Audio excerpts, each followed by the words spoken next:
Hi. അങ്ങനെ നമുക്ക് original Vyjayanthi കിട്ടി കേട്ടോ. ഒറിജിനൽ വൈജയന്തി കിട്ടി. അതിലൊക്കെ പയറായി.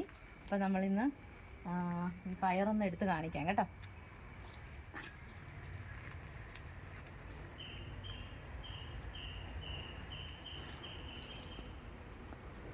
നമ്മളിതൊരു 6 ഗ്രോ ബാഗുകളിലായിട്ടാണ് വെച്ചിരിക്കുന്നത്.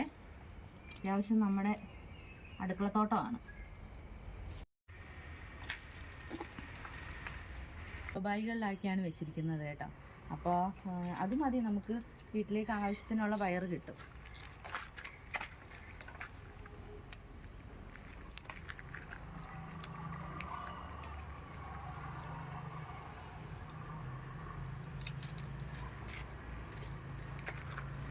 നമ്മൾ ഇതിൻ്റെ അകത്ത് വളമായിട്ട് ചേർത്തിരിക്കുന്നത് കടലപ്പിണ്ണാക്ക് പുളിപ്പിച്ച് ചേർത്തിട്ടുള്ളത് മാത്രമേ ഉള്ളൂ കേട്ടോ.